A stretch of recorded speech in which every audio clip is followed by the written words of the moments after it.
Bakbakorong Aerox to. Parang yung 2.5R yan, napakaingay. Parang mabilis na ng takbo, 70 plus pa lang.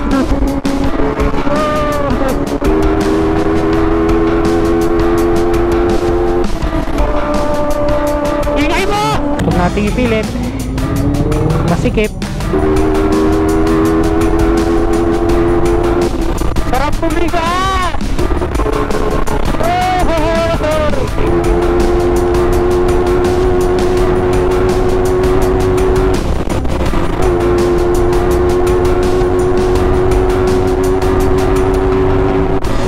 Uy! May mga nag-overshoot mga kaibigan.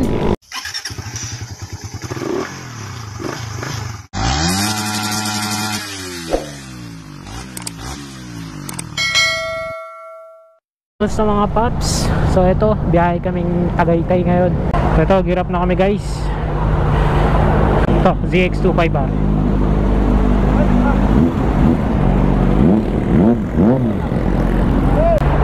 Yan, so gear up na guys. Tapos alis na tayo. Bale, chill ride lang to dahil basa yung kalsada at baka madulas.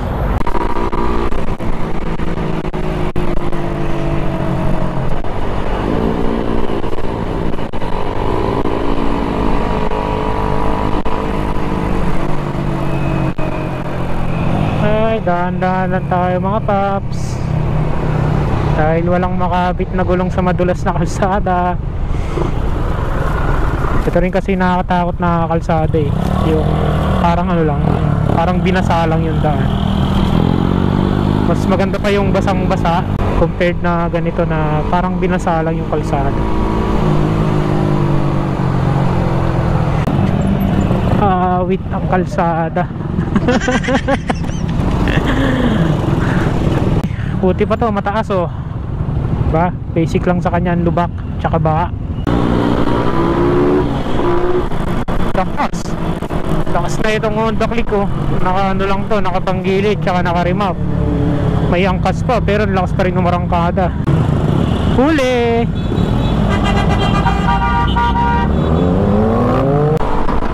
Tuyo na yung kalsada dito. Sana talaga wala nang ulan. May mga tumatalsik pero feeling ko mga bato lang yung mga yun eh. Ayun mga paps, Imos, Cavite na kami.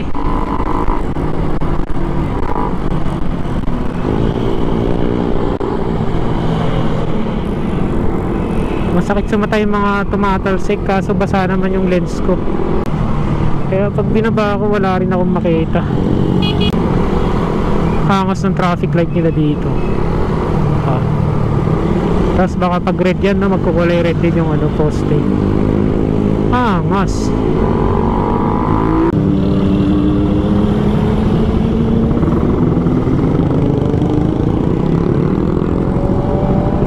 Nahiwalay na naman tayo. Habol na lang tayo mga paps. Sabagay chill ride lang naman yung ano,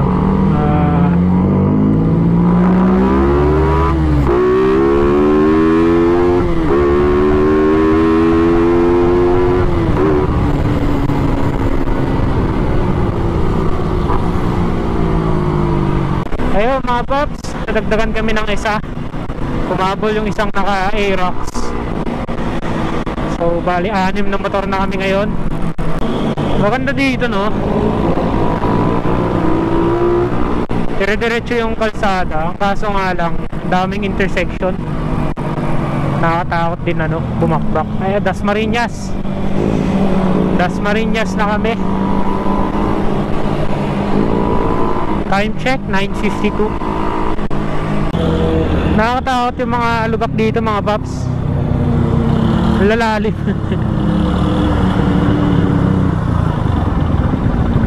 Iyak mags talaga dito pag bumakbak ka yung maluwag tapos bigla ang ganong lubak. Kailangan dito matalas yung mata mo para makita mo agad kung saan yung lubak.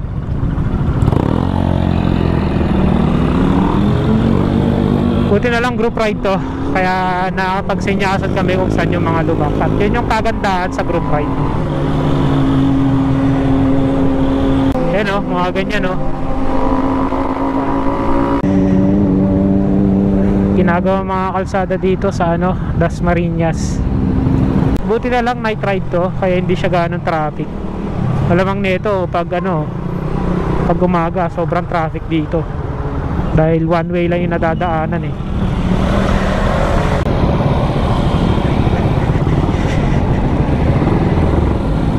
Ganito yung daanan mo tapos naka-rimset ka, no? Ito nakasarapan natin naka-rimset.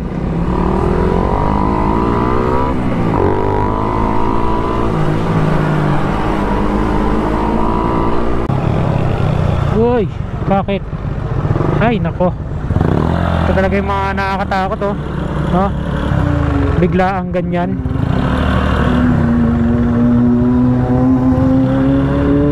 Bakbakorong Aerox to?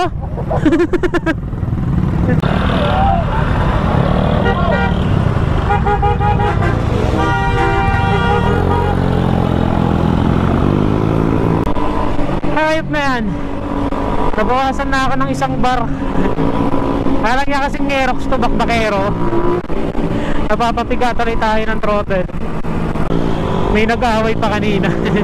Red light na kasi pinilit pa eh. Napagsabihan tuloy siya ng nakamotor.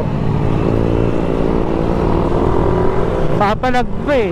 Sasagot pa eh. Alam na kang mali siya eh. Kaya lang yan itong Aerox na to. Kanina yung ride namin, chill ride lang. Kayang dumating na, bakbakan na. May angkas pa siya.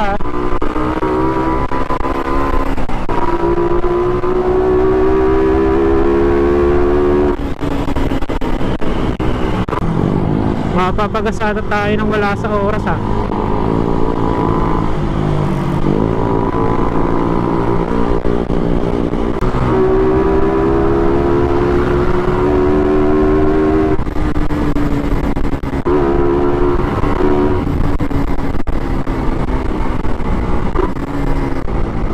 Hindi ko gaanong makita yung ano, itong nakababa yung visor ko.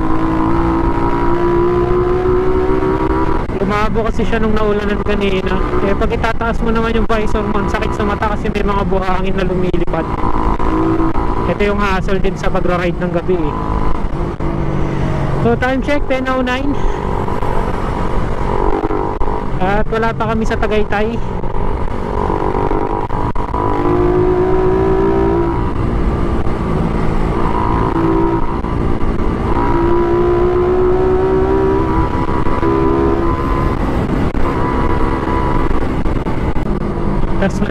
Dasmariñas pa rin kami. May kahabaan din pala tong Dasmariñas.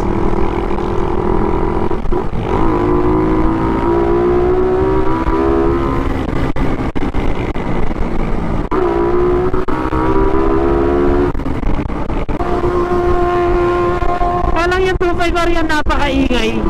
Kala mo ang bilis na ng takbo, 70 plus pa lang. Tunog 100 plus na yung takbo pero nasa 70 plus pa lang pala.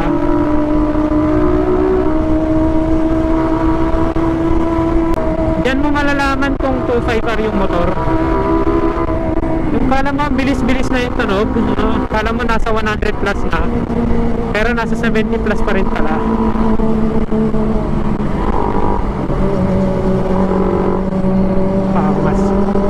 Pakas talaga tunog ng mga naka-screamer. Wala talagang kwenta yung stock na headlight ng mga motor. Yan mo. Parang wala lang. Kaya kailangan talaga natin ng mini driving light.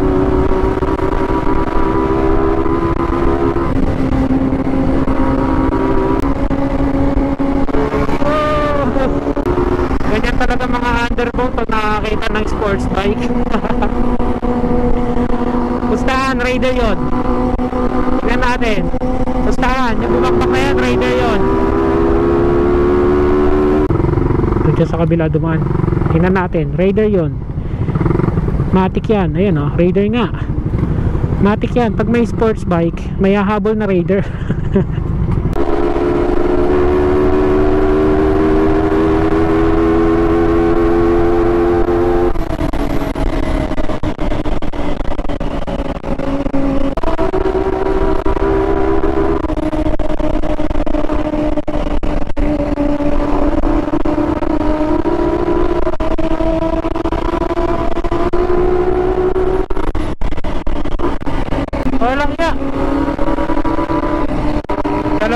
nga yung nababawas sa akin. Back pa more.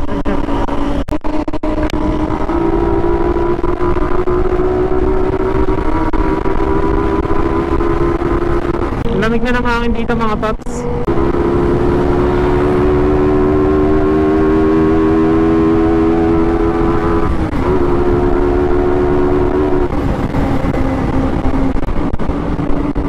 Lamig? Ingay mo! Yan yung ano, yan yung ingay na masarap sa tenga. Hindi yung mga tunog lata. So yun mga paps, Tagaytay na pala kami. So bali diretso na kami sa ano, sa pag-i-stayan namin.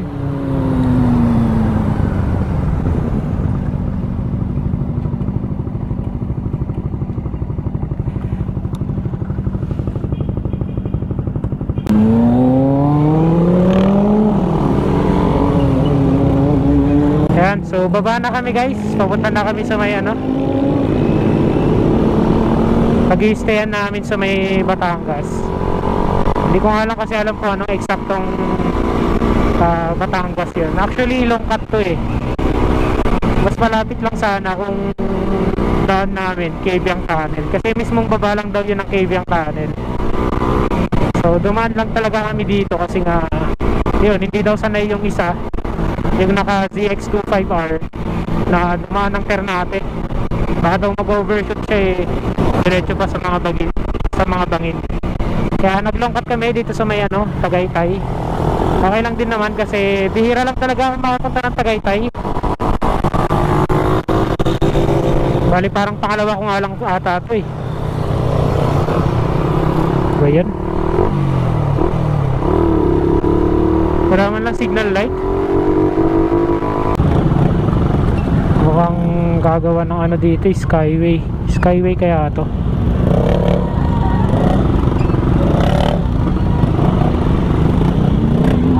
Huwag nating ipilit, masikip. Yun, kumikidlat-kidlat ata dun sa pupuntahan namin ah.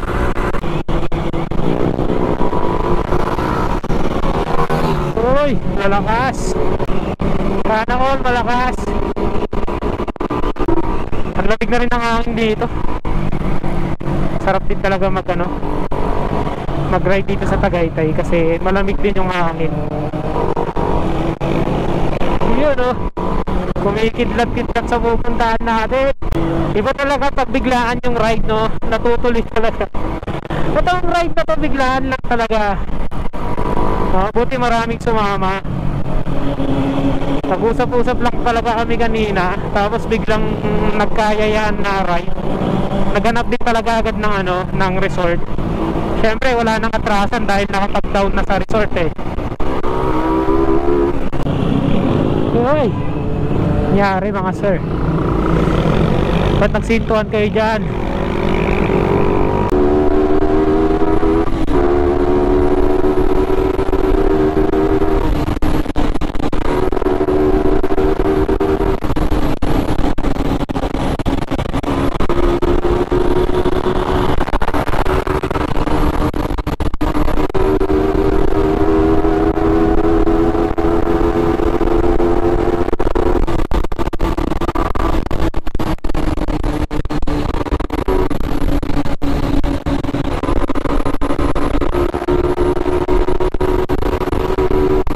Malaking tulong ng ano, no?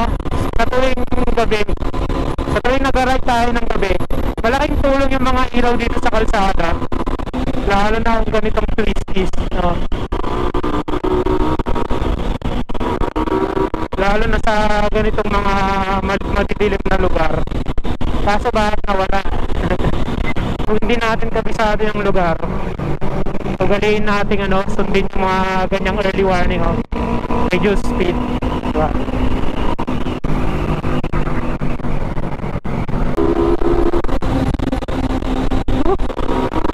Grabe naman yung usok nun. Kala ko nagkaroon na ng amog dito sa Tagaytay. Ay, hindi na pala ito Tagaytay mga paps, nasugbo na pala ito.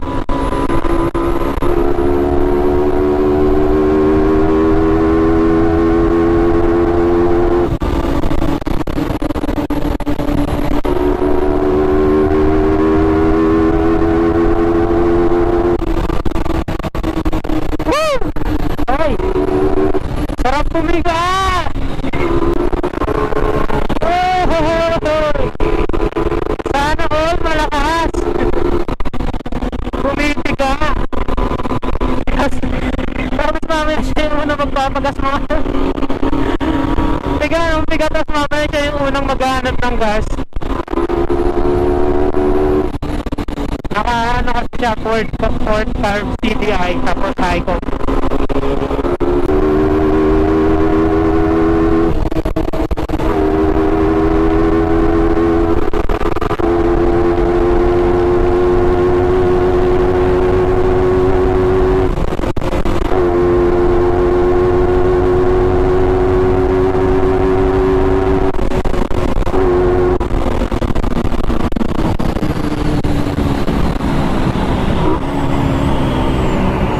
Bakit? Ano meron? May naiwan?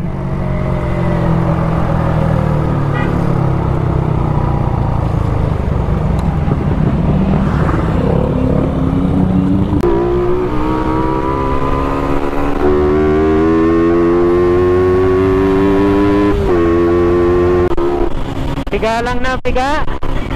Kasi meron din naman tayo pang gas. Grabe, ang ganda ng kalsada dito mga paps. Maluwag, spaltado. Tapos ang bango pa, may hinog na mangga. Sarap pumiga ng pumiga dito. Kaso medyo basa yung kalsada. Yun mga paps, parang paakyat na kami ata ng Ternate. Hindi ko alam kung Ternate na to or paakyat pa lang. Dahil nakaikot na kami at inulan kami kanina dun mga paps. Grabe, nakakatakot dito mga paps. Ang kapal ng amog, tapos madilim pa. Yung parang anytime biglang biglang may lalabas sa gilid. Sarap pa rin dito kahit gabi mga paps. Pero kung takot kayo, huwag nyo nang subukan. Kahit may mga street light dito, hindi naman ganun kaliwanag. Kasi tignan nyo naman, halos walang bahay. Kaya kung group ride kayo, okay dito, maganda. Uy, may nag-overshoot. Nag-overshoot si Pops. Ang dulas kasi ng kalsada eh. Ano, pababa yung kalsada dito mga Pops. At engine brake lang yung ginagamit natin para hindi naman kawawa yung preno.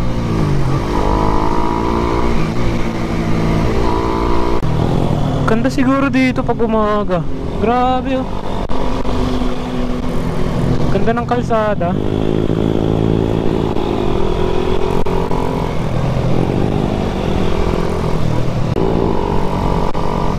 Uy! Grabe. Grabe yung mga kalsada dito. Nakakagulat. May mga nag-overshoot mga kaibigan.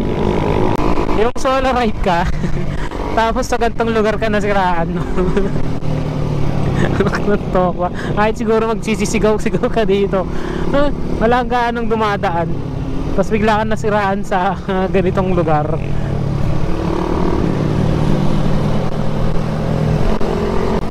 Madulas talaga tong kalsada mga paps. Biruin mo, naka Pirelli na ako sa likod ah.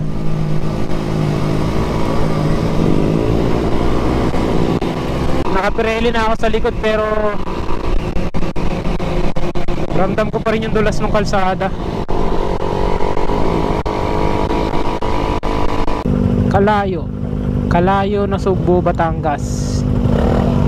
And so pagpapasok kayo dito mga paps, merong entrance na 20 pesos per head. Malapit na kami, naharang pa kami dito.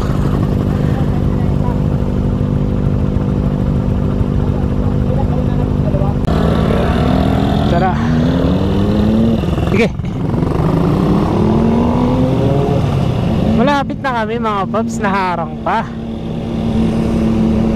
Yan, so pagpapasok kayo dito, merong entrance fee na 20 pesos per head. Bale, ang pupuntahan naming resort is yung Nanay Fe Cottages. So, tingnan natin kung maganda tong resort na to mga paps. Dahil biglaan lang din talaga tong ride namin. Kaya hindi kami nakapili na ng maganda-gandang resort. Pero tingnan natin kung okay ba tong resort na to.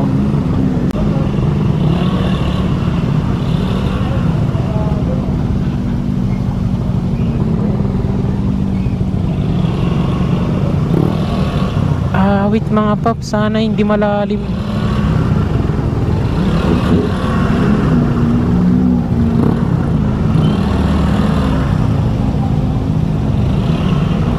Sundan lang natin yung dinaanan ng gulong-gulo na mga paps.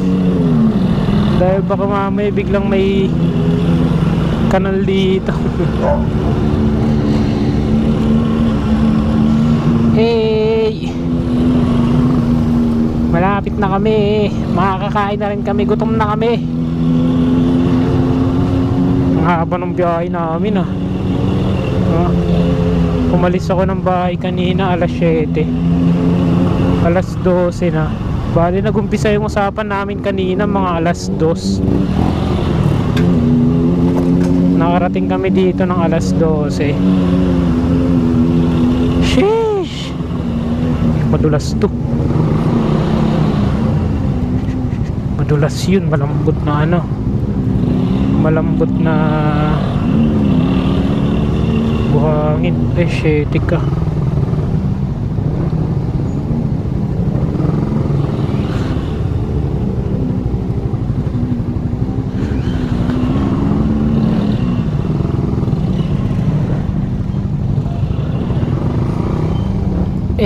Apakaangas.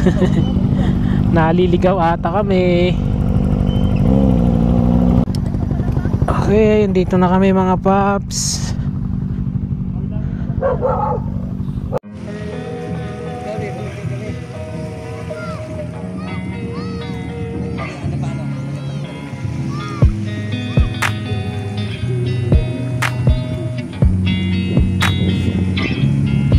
Ay nako, hindi gumana yung mag-record kanina. Kala ko naka-on na.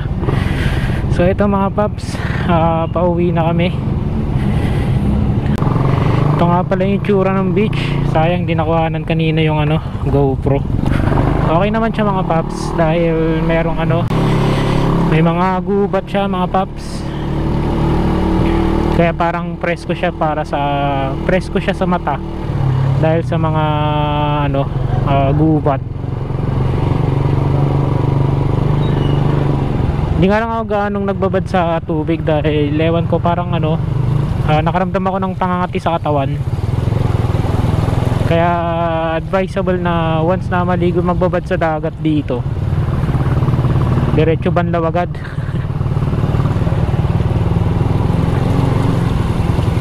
Medyo makati yung medyo lang naman, hindi naman yung ganun kakati. Medyo makati yung yung tubig.